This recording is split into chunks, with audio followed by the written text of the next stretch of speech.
اب آئیے شرک فی الصفات۔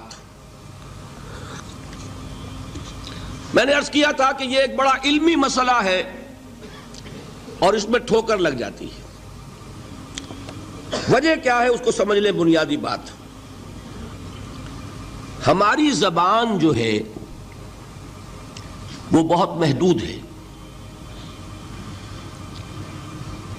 ہماری ہی زبان ہے جسے اللہ نے ذریعہ بنایا اپنی ہدایت کا، ورنہ ہمارے پلے نہ پڑتی بات، ظاہر ہے نا۔ لیکن ہماری زبان کی محدودیت ہے۔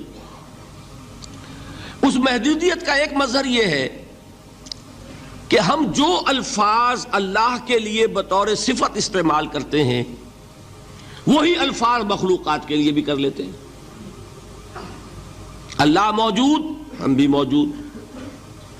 اللہ زندہ، ہم بھی زندہ۔ اللہ علیم، تو انسان علیم بھی علیم نہیں، علامہ بھی ہے کہ نہیں؟ یہ تو بڑا مبالغے کا لفظ ہے۔ انسان علامہ ہے کہ نہیں؟ اللہ دیکھتا ہے، بصیر ہے، ہم بھی بصیر ہیں۔ اللہ سنتا ہے، سمیع ہے، ہم بھی سنتے ہیں۔ اللہ کو قدرت حاصل ہے، کچھ ہمیں بھی حاصل ہے۔ ایک مکہ مارا تھا حضرت موسیٰ نے، جان نکال دی تھی کہ نہیں؟ ہے نا کچھ نہ کچھ۔ اللہ چاہتا ہے، ہم بھی چاہتے ہیں۔ اسے دیکھیے چاہت میں وہ ہو گیا تھا جس پر روک دیا حضور نے۔ ما شاء اللہ وما شئت اجعلتنی للہ ندا، کیا تم نے مجھے اللہ کا مد مقابل بنا دیا؟ دھوکہ ان الفاظ کے اشتراک کی وجہ سے لگ جاتا ہے۔ بات سمجھ میں آئی؟ اب اس میں فارمولہ میں نے عرض کیا تھا کہ ایک نوٹ کر لیں تو مسئلے سارے حل ہو جائیں گے۔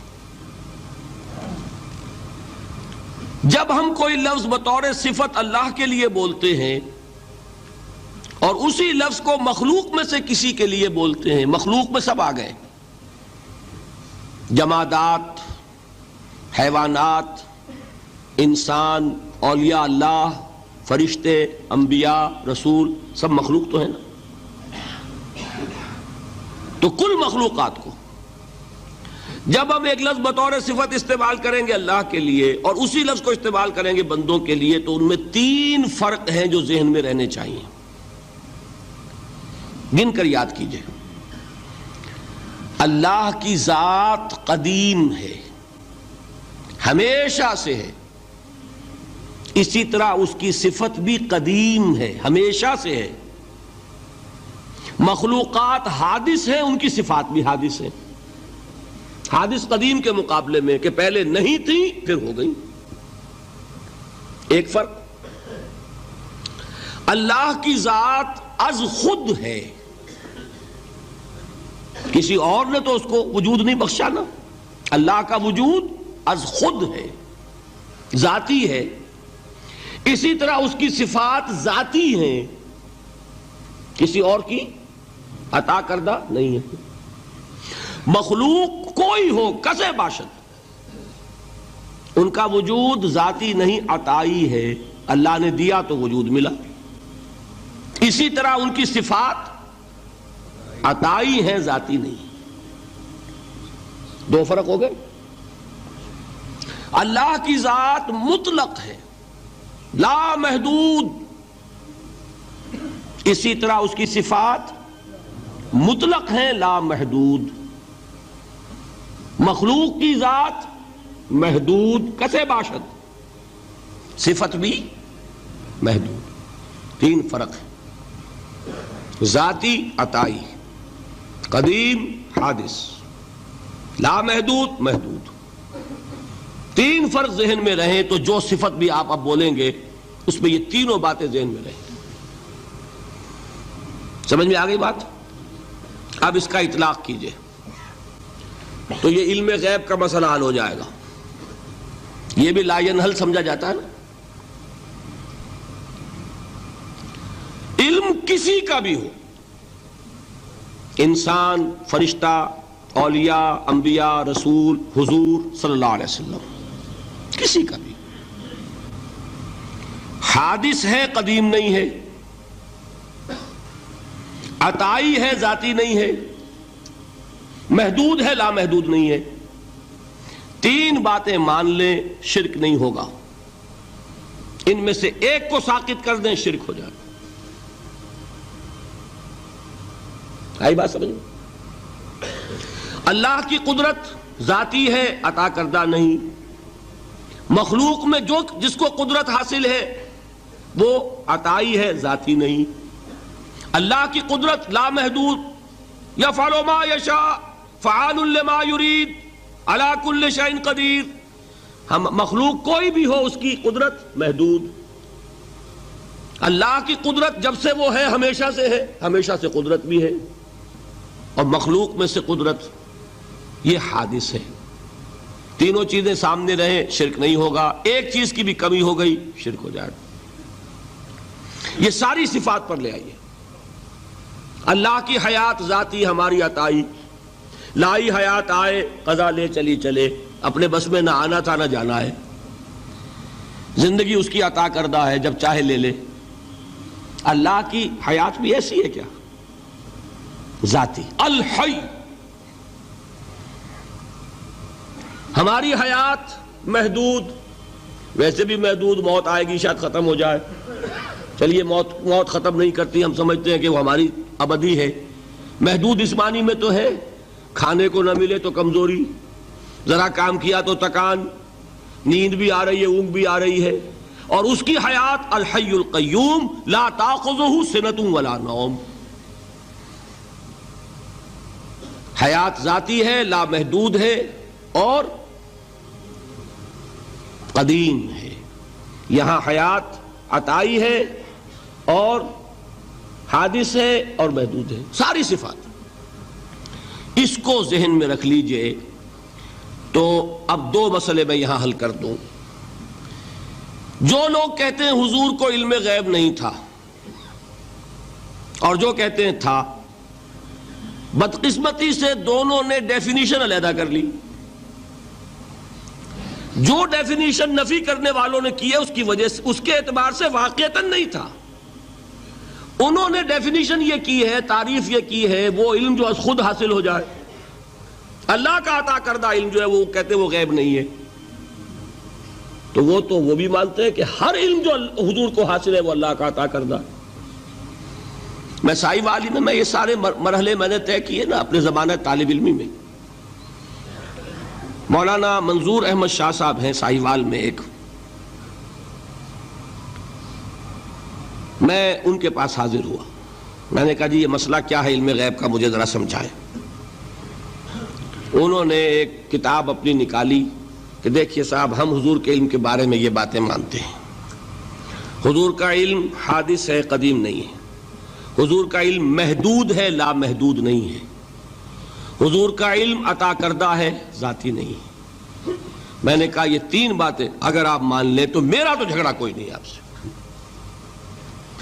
ہوتا کیا ہے جب آئیں گے وعظ میں، خطابت میں، تو عالم ما کان وما یکون، اب الفاظ وہ استعمال کر جائیں گے. ایک واعظ ہے، عام مقرر ہے، واہ واہ ہوتی ہی نہیں، نعرے لگتے ہی نہیں، محفل میں گرمی آتی نہیں جب تک کہ ایسے مبالغے نہ کریں. لیکن وہ چیز لکھی ہوئی ان کے ہاں ہے کہ حضور کا علم حادث ہے، قدیم نہیں ہے. حضور کا علم محدود ہے، لامحدود نہیں ہے. حضور کا علم عطائی ہے، ذاتی نہیں ہے. ان تینوں چیزوں کے بعد کوئی بڑے سے بڑا وہابی اور بڑے سے بڑا اہل حدیث بھی انکار نہیں کرتا. باقی یہ بات جان لیجئے کہ غیب اور حضور یا شہادہ یہ در حقیقت عام انسانوں کے اعتبار سے الفاظ استعمال ہوئے ہیں.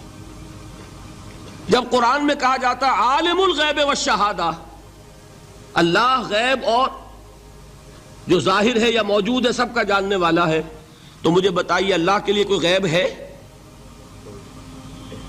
اللہ کے لیے کوئی شے غیب ہے؟ تو کیوں کہا جا رہا ہے عالم الغیب والشہادہ؟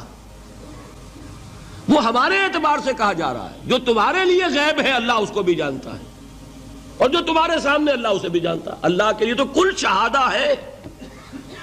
کسی شے کا لا یعزب عنہ مثقال ذرۃ فی السماوات والارض، آسمانوں اور زمین کا ایک ذرہ بھی اس سے غائب نہیں ہوتا.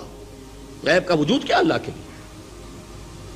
تو یہ الفاظ مستعمل ہیں ریلیٹو ہمارے اعتبار سے، اور ہمارے اعتبار سے جو شے غیب ہے اس میں سے ایک حصہ اللہ دیتا ہے نبی کو، تبھی تو نبی بنا.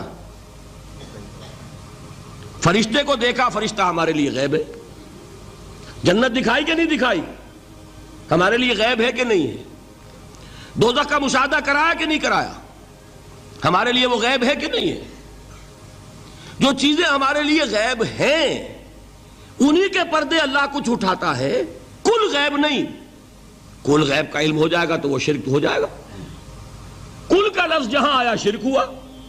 جب آپ کہہ رہے ہیں محدود ہے، لا محدود نہیں ہے، تو کل کا لفظ استعمال نہیں کر سکتے. لیکن غیب میں سے کچھ علم دیا گیا تبھی تو نبی بنا، ورنہ میرے اور نبی میں فرق کیا ہوا پھر. البتہ یہ کہ وہ غیب کا علم ہو یا حاضر کا علم ہو، سائنٹیفک نالج ہو یا وحی کا علم ہو، کوئی بھی علم ہو، آیت الکرسی کے الفاظ نوٹ کیجئے، یعلم ما فی السماوات و ما فی الارض. وہ جانتا ہے ولا یحیطون بشیء من علمہ الا بما شاء. مخلوق میں سے کوئی بھی اس کے علم میں سے احاطہ نہیں کر سکتا مگر جتنا وہ چاہے. اب یہ بات علیحدہ ہے کہ ہم کون ہے طے کرنے والے کہ ناپیں بیٹھ کر کہ اللہ نے ابراہیم کو کتنا علم دیا. ہم ناپ سکتے ہیں؟ عیسیٰ کو کتنا دیا ہم جان سکتے ہیں؟ تو ابراہیم کا، موسیٰ کا، عیسیٰ کا نہیں ناپ سکتے تو محمد الرسول اللہ کا کہاں ناپیں گے؟ یہ پاگل پن ہے. یہ ہے جو غلطی ہوتی ہے. ہم کون ہے طے کرنے والے؟ اللہ نے اپنے نبی کو دیا جو دیا، بات ختم. کل نہیں کہیں گے. کل کہا شرک ہو جائے گا، ذاتی کہا شرک ہو جائے گا. عطائی ہے، جو دیا اللہ نے دیا، اور کل نہیں دیا، جتنا چاہا دیا. ہے حادث، قدیم نہیں. تینوں چیزوں مان لیجئے تو شرک کا کوئی شائبہ نہیں ہوگا.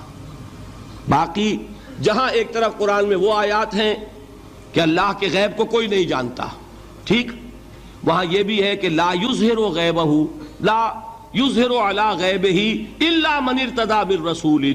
وہ اپنے غیب پر قابو نہیں دیتا مگر اپنے رسول میں سے جس کو چاہے. یہ دونوں آیتیں قرآن کی ہے کہ نہیں؟ اسی لیے در حقیقت جو غیب کی نفی کرتے ہیں حضور سے، وہ کہتے ہیں کہ از خود معلوم ہونے والی شے غیب ہے. ہم کہتے ہیں از خود تو کوئی بھی شے کسی کو معلوم نہیں. ہمیں حاضر کا علم بھی اللہ ہی دیتا ہے تو ہوتا ہے. غیب کا تو بہت دور کی بات ہے. یہ مسئلے بڑے سیدھے ہیں، خام خواہ ہم نے پیچیدہ بنایا ہوا ہے. خدا کے لیے ان مسئلوں کو سلجھائیے اور جوڑیے. کاٹنے کی بجائے جوڑنے کی فکر کیجیے کہ بھائی یہ اپنی اپنی جگہ پر علیحدہ علیحدہ تم نے تعریفیں کر رکھی ہیں اس لیے جھگڑ رہے ہو، ورنہ دونوں باتیں صحیح ہیں.